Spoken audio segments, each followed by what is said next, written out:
Do some noise. So good afternoon, everyone. This is Audrey Russo, President and CEO of the Pittsburgh Technology Council, and I'm going to introduce our guest in a moment, Toni Murphy. But before we do, I just want to do a little bit of housekeeping and extend appreciation. First of all, Jonathan Kirsting is here as always, and he is the Vice President of all things media and marketing, and he will be keeping his eye on the chat to make sure that if we have any opportunity to talk with Toni, we will. So thank you. And I want to give a deep appreciation to Huntington Bank, who have been our partners throughout this entire journey. And I know they are busy each and every day making sure that businesses across our region are getting what they need to move ahead, including the second round of PPP. And then also 40 by 80, that's the longitude and latitude of Pittsburgh. And it's the name of our wholly owned nonprofit by the Tech Council. And our focus there is workforce development and entrepreneurship. So we've muted your microphones. We've done that on purpose. And hopefully mine, you won't hear any dogs. They usually are pretty good, but I got to tell you today, for some reason, they're a little antsy. And I also want to tell you that in the chat, I mentioned earlier, the chat is here not for you to sell your wares. The chat is for you to ask questions only of our guest. That's it. That's what it's about. We have plenty of opportunities for you to network and sell your wares. Today is not one of them. So it is with deep honor and appreciation that I am going to welcome Toni Murphy, but I want to set the stage a little bit so you understand a little bit about what's happened with her most recently, if you haven't already. So Comcast Corporation announced the appointment of Toni Murphy. And this is a new job. She's been in Comcast for a while, and she'll talk about that, to serve as the company's newest senior vice president of the Keystone region. And she'll talk about what the Keystone region is in a moment. In her new position, she takes on, following her role as vice president of sales and marketing for Comcast Business in the Keystone region. And she's going to oversee the Philadelphia-based, you might not know that, but hopefully you do, that Comcast is based in Philadelphia, telecommunication conglomerate's operational, strategic, and financial performance over a geographic area that encompasses most of Pennsylvania, Eastern Ohio, Maryland, Panhandle, and Northern West Virginia. She'll continue to work out of Pittsburgh, yay, in the headquarters of the company's Keystone region. Comcast has been a leader. I just want to say this in terms of the Tech Council and our constituents. Comcast was actually stepped right up at the beginning of COVID, trying to make sure that people had access to the internet, that they weren't being left behind, and particularly with students. And we saw it very, very quickly that students in our region didn't have access at home. And whether or not they had their own devices, Comcast stepped up right away to ensure access. And Toni and the team was right there at the forefront. So I want to thank Toni for being here today. I think of her as a colleague, as a friend, and as one of our region's, prominent people who actually like to make sure that Pittsburgh's an amazing place for people to live and work. She's funny, she's talented, but she's serious. So while you hear her levity in here, I want you to know that she's serious and she means business and she's an executor. So Toni, welcome. You're on mute, but now, okay. Thank you, Audrey. I so appreciate it. I wanted to make sure I wasn't providing my own feedback since the garbage man is going down the street. But thank you for that very generous introduction, and thank you for just being my friend.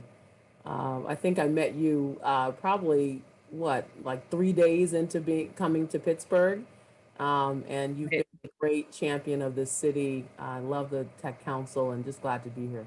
No, thank you so much. So let's let everyone know. Let's start a little bit at the beginning, because I want people to know who is Toni. So who is Toni? Give us a little bit of a snapshot, of your professional life, your personal journey, your college. There's lots of things to be proud of, but I think it's really cool for people to understand sort of the Toni Murphy and a little bit of that journey up to now. Well, I appreciate this opportunity. It's great to see you all. I see some wonderful faces, some familiar, some some new to me. My story is pretty simple. I'm originally from Dallas, Texas. I am the daughter of an Army soldier, the stepdaughter of an Air Force major.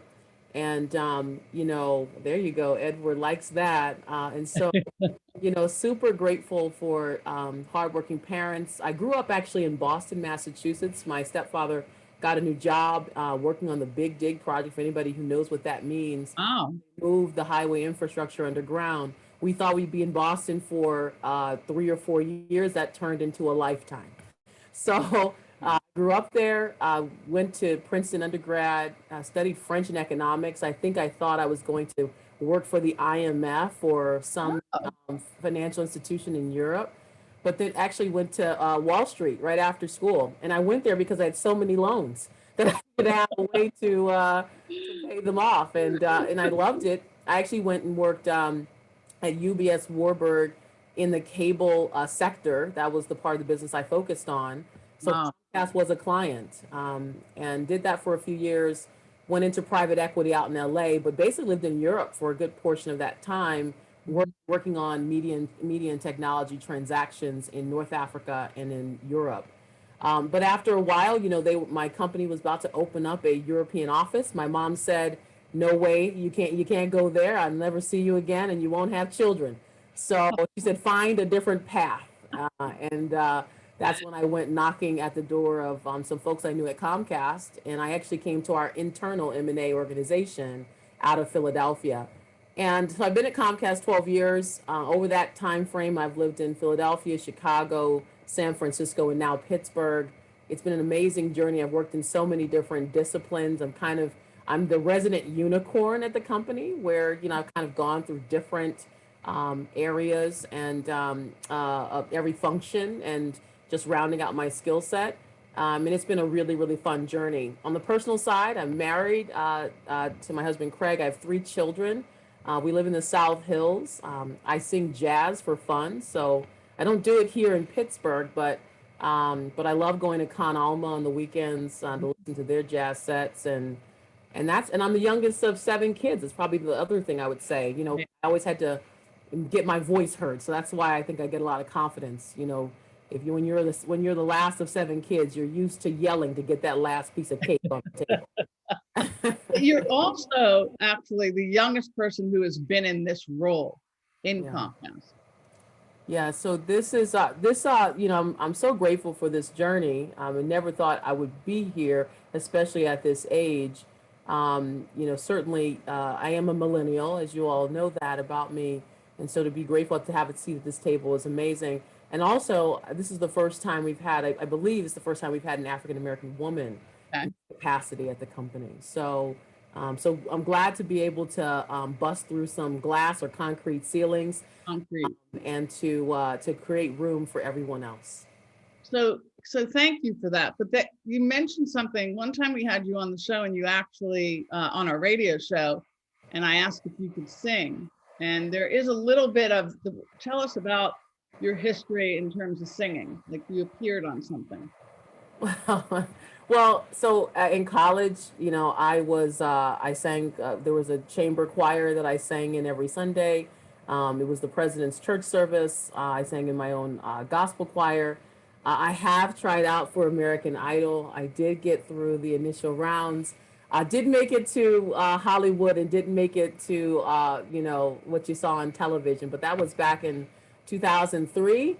And really enjoyed that process, and it was a great learning experience. There's a lot that you don't see on TV. They put you through a lot before you can even get to the big judges, but it was an amazing experience. My niece has actually done it. She got further than I did. That's like the running joke around the family. Oh my gosh, that's so great. And the other thing is, you've been in Pittsburgh now, because when I met you, you had just had your last child. So how old? So she's now 5 years old. Oh my gosh. Pittsburgher, yeah. Wow, a real Pittsburgher. So what's really amazing also is that in that time, you've immersed yourself in the community, but you've also had a couple of different jobs, right? You've had a couple of different assignments. Yeah, So yeah. talk about that. You've worked on the business side and the customer side. Yeah, so I think a lot of the time I've spent with you all, the Tech Council, is really around Comcast Business.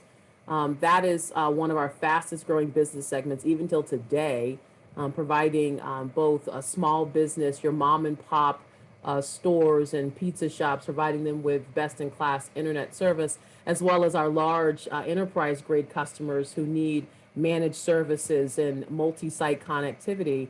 And so that's how I was engaging with the Tech Council. And I know that on this call, there's probably some business owners here who we're powering your business. Right. I'm grateful for that.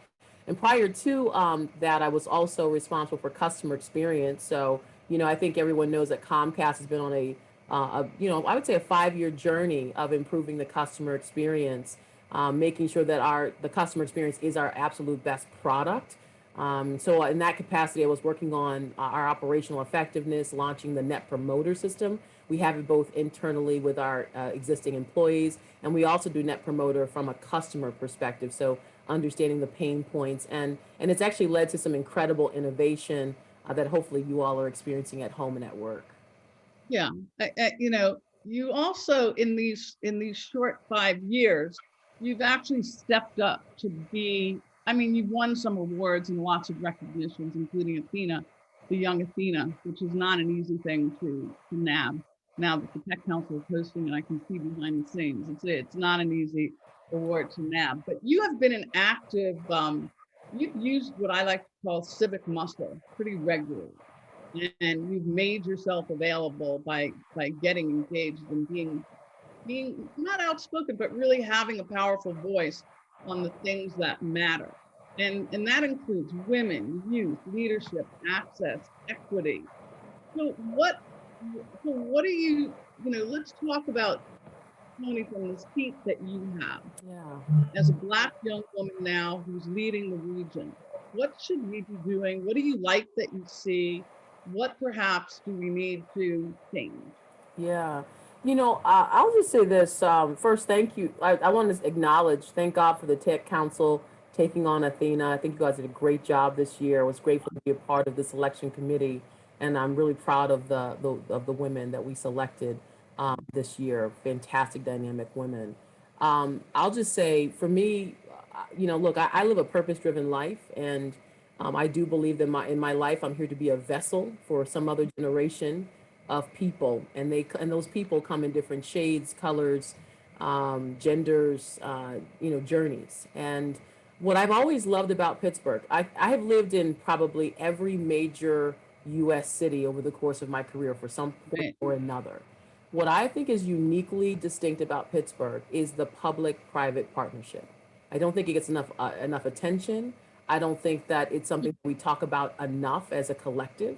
But Mhm. I know for a fact that I think that every major corporation, everyone is available, willing to participate. I think the city itself seems to make itself available to the business community. I know there's always rubs, and we don't always get it right, but I think the intention is there. So for me, look, personally, there are a lot of causes that I recognize the inequities of society, challenges that women face in the workplace, to how important it is that we invest in our youth, that they have the ability to live out their greatest dreams. I'm a kid that grew up in the projects of Dallas, Texas. So to be where I am today was no accident. It took a lot of praying, fasting, engaging, thoughtfulness in the likes of my parents, making good, sound decisions, and also a little bit of luck. And so for me, it's like if I could put my thumb on the scale Right. to be the equalizer, I'm willing to do that. And I think as a company, Comcast gives us the running room as leaders to follow those initiatives that we're impassioned by. And we don't do it because it's good for Comcast. We do it because it's the right thing for society. And the good news is we're allowed to use our own personal equity to move society forward. And so I'm grateful to be a part of a company that allows me to stretch my ring, speak my truth, and then use my bully pulpit for causes that Mhm. not only advance our company but advance society as a whole. Yeah, so what are some of the key themes for you? Look, I think, one of the big ones is I do want to see more women in technology. That's where society is going. It is kind of strange to me that we still don't have many in the top of our game here. Certainly the same is the case in the C-suite. I am now the chief executive of this region for Right. Comcast, and I know folks are looking at me saying, what are you going to do to make it more possible for others? So I'm definitely going to do my part in that space as well. I do believe education, our education system is an area of that needs significant focus. So I'm really grateful around making sure we give everybody access to the internet, especially rural communities. I mean, you drive 10 miles outside of Pittsburgh, you're basically in rural country in some parts. And so we have Right. to not lose sight of that, that we got to get those folks connected so they have the ability to get connected to the world. And the Mhm. final thing is people of color. This whole year of social injustice, definitely for me, I'm not interested in performative inclusion. I want real action, so we can create outcomes that are fantastic. I think it's wonderful that my children are growing up in a beautiful middle class neighborhood with great education. But the fact that my daughter, we attend Macedonia Church in I love Pittsburgh. that place. Yeah. We go to church there. My daughter recognized. She said, Mom, when we go to church, why is it I see that the people that look like us live like this? And I think every one of us should be questioning, if our children can see it, that means we can see it too. And so we Mhm. have a responsibility to make sure that every child has an opportunity to live out their calling and purpose. And so those are the things I'm passionate about. And the good news is they line up beautifully with the company I work for. That's that you're blessed that way, right? I mean, you really are. And now you have the ability to articulate that. It's even more of a blessing for all of us here in so we can help in any way. So what does it mean, Toni? Let's reel back a little bit. What does it mean to when we talk about diversity and inclusion versus actually doing things? I think you made a little statement in there about that, and I know you Yeah. have some quick thoughts. Yeah, look, I know when George Floyd happened and Ahmaud Arbery and Breonna Taylor happened, every company stood up. Some Mhm. reluctantly, some were pulled to the carpet, some stood out on faith and did the right thing. But the truth is, ever since those three, there have been many more that have been killed, Mhm. that have been brutalized. I was just reading a story about a young man in Dallas, Texas, just yesterday. And so the point I'm trying to make here is that this is a journey of work.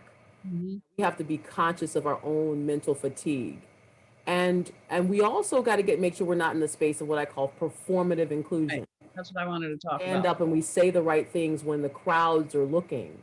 But what happens now that the cameras are gone, that the protests are over? Are companies still committed to the work? Are they still making it a priority? Are they living into those goals that they said they were so passionate about? Mhm. I think as a society, I would say also, not just in the corporate world, but I think in every part of our country, we live in a very factioned world where we hang out with people who look like us, who talk like us, who believe what we believe, as we witnessed, by the way, this past January. If now is not a wake up call to all of us that we Mhm. need to be serious about diversity and serious about inclusion, I mean, literally, our lives depend on it at this point. Mhm. And so I think it's about putting our money where our mouth is. It's about challenging ourselves and what we normalize. Being the person when you see something, you say something. That for me is where we can get into the space of action. But until I start to see that as our normal way of working, I think we have more work to do. Well, I just want to add in that I think you being in a role where you have responsibility, profit and loss, and you have responsibility towards financial performance puts you in an opportunity to have even more impact. Absolutely. And we need more women and people of color who actually have those kinds of responsibilities. So that is one of the reasons why I'm even more excited that you're in this kind of role. Look, I'll tell you, the world I live in today is that I'm all about content. Just look at the platforms that we operate at Comcast. Through our X1 platform, we've made a concerted effort over the last 10 years to include different and diverse voices. If you say LGBTQ in your voice remote, it will take you to specific curated content and channels Yeah. specific to that diversity. We now are launching Black Excellence. Look out for that. That's going to be pretty awesome to see. We're doing that in conjunction with Black History Month. And we also, if you just say Black Voices, by the way, right now on X1, you'll see that. We have it for Latino. We have it for a lot of different diversities, Asian, Pacific. And the point here is that we all have a responsibility to move this work forward. And if we want to change perception and perspective, then we have to give people access to them. So I'm grateful, again, in the work, to your point, this is, yes, it's good for business. Yes, I'm grateful for it because I do obviously, as I want to grow our business, I know that different people have different desires and likes and tastes. So it's smart business to be doing this diverse work. But I think we also have a social responsibility to open people's eyes to different points of view. And so I'm really grateful for the work we're doing in this space. Well, listen, it's 2021, you're new in this role. So what are some top strategies that you have for this region? Yeah. Well, so I love this question because it really ties to what we're just talking about. I'm grateful, first of all, that I work with a team of leaders. It's a unique situation where I'm literally working with a team that were my peers. I know. We've always had a good working relationship, and they're fantastic business owners. So I'm really grateful to have the opportunity to be their partner. But if you think about it more globally, the things that we're looking at as a company that I think are critical to growth and critical to society, I would point to a few things.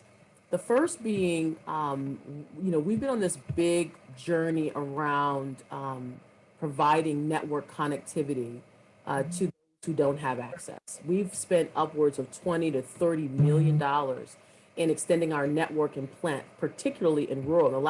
Just in the last year, we've given access to over 10,000 new rural homes that didn't have access yet. And of course, as soon as we show up there, it's like, oh my God, this is amazing, right? And so that's simple. That's easy business in my mind. That's like check the box, boom, wonderful.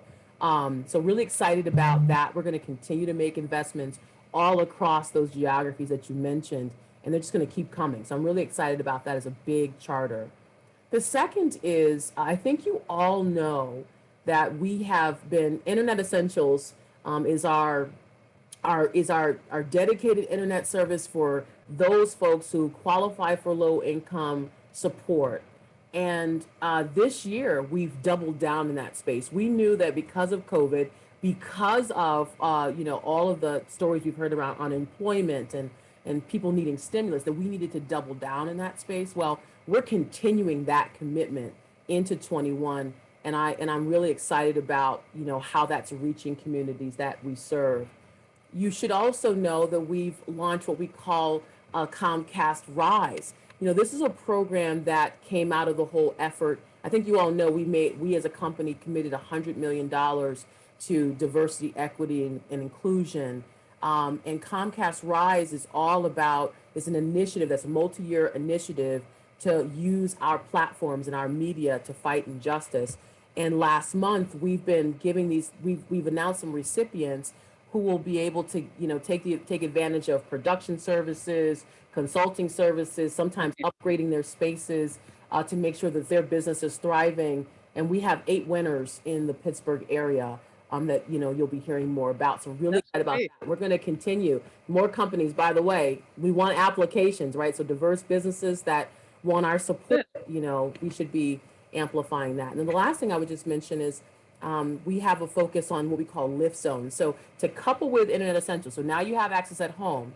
But I think you all saw that video of the young children, I think it was in California, where they were sitting outside of Taco Bell, where they were trying to use the internet to do their homework.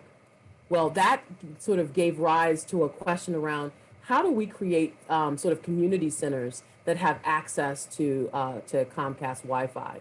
And so we have over 1,000 Wi-Fi connected lift zones. 8 of them are in the Pittsburgh area. We have some we're launching in the Reading area. I will tell you here in Pittsburgh, just of note, we've got the Boys and Girls Club of Western Pennsylvania, Gwen's Girls, and we've also got the Housing Authority of the city of Pittsburgh. So really exciting stuff that we're doing that I think, again, it's very ties directly to our business. Right. It certainly does the right thing to help us manage this pandemic as a collective. It's a lot. And, if people don't realize at the beginning of COVID, we were all short-sighted, right? We all thought, oh, this is just going to be 2 months. And Comcast came out and said, okay, we'll do this for like 2 months. And then instantly, as we started seeing things sort of linger and get worse, Comcast really just jumped in and said, no, we've got to really rethink our strategy in terms of having access. And I applaud that resiliency, because it's not always that easy to be that nimble. So let's flip now, as we only have a few minutes, to talk about, let's just talk about Comcast. Last week you announced this 1.2 gigabytes, right? There was an announcement last week. You're the only provider in the Northeast, which actually provides this, including in Pittsburgh. And then the streaming product, which includes something called Flex. And if you use Comcast, you should know they also have Peacock. So can you talk about some of those? And I know you went on mute because you had some noise in the background. But that's okay. Sorry, my husband comes up the stairs trying to grab me. This is life, right? Let's make sure totally. This is life. You can put him on. You can bring him on the show. It's okay. Yeah, so I'm sorry. So I heard your question though, Audrey, which was all about the speeds and Wi-Fi. So, right. I'm really excited about the 1.2 gig. I know some folks on here are all about virtual reality. We were talking about this before it all got started. And for that gamer, the person who's super interested in having the fastest Wi-Fi to be able to manage their gaming, or even for those who have lots of children, you're all working from home. I'm really grateful that the company's made this investment to up our speeds. So stop and think about this. Before COVID, we always had a very fantastic network that has operated very, very well from a data perspective. But literally, we took all those millions of customers who we only saw from 8 in the morning until like 9 in the morning, and then again in the evenings, to now being home all day. Right. Add their children on top of it. And all their recreation on top of it. And so the beauty of it is that our network was fantastic. It was able to hold the capacity we needed to manage, and we made continual investments over the year to make sure there weren't any gaps there. But even on top of that, we've made a decision to go ahead and increase the speeds even one more time, and no one else is able to provide this level of ubiquity in their network. No other provider can do that today. So I'm really excited about that. And then regarding Flex, look, I recognize that as a society, we have you think about the last few months, you've had HBO Max show up, Discovery Plus and Disney Plus, and everyone has the question, well, what does this mean for the future of television? Right. Well, I'm really grateful that as a company, we've kind of moved away from this idea that you have to have only linear television, that you can have a much more dynamic, environment where you're streaming some shows, you're recording others, you're leveraging other platforms. And so, X1 certainly is an integrated platform where all of those different applications can live and exist in one ecosystem. But the same thing is true of Flex, which is available to any customer who has internet. Any single customer who has internet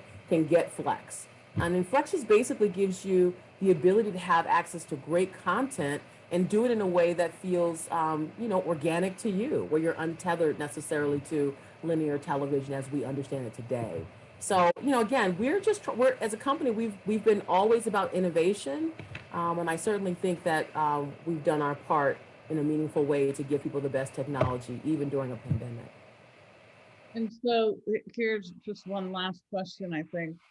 Ingrid has a question, and then I want to be sensitive to time. Good to see you, Toni. So glad to have you on the call today. We have another one of my favorite people here, Ingrid Cook, with a really great question. Wants to know, has Comcast looked into connecting local educators and parents struggling with remote learning with where are these? Absolutely. I think that's a super great question. So you all should know that when we went about Internet Essentials this year, we actually went out to different school districts and said, what do you need? And so we've actually been partnering very closely with different organizations, not just school districts, but we have been partnering with different neighborhood associations, the City of Pittsburgh Housing Authority, trying to find different ways to reach people. And we did come up with some great partnerships that, I'm really excited about to share, that, ultimately we wanted to make sure that everybody had access, whether you were getting it through your school or otherwise.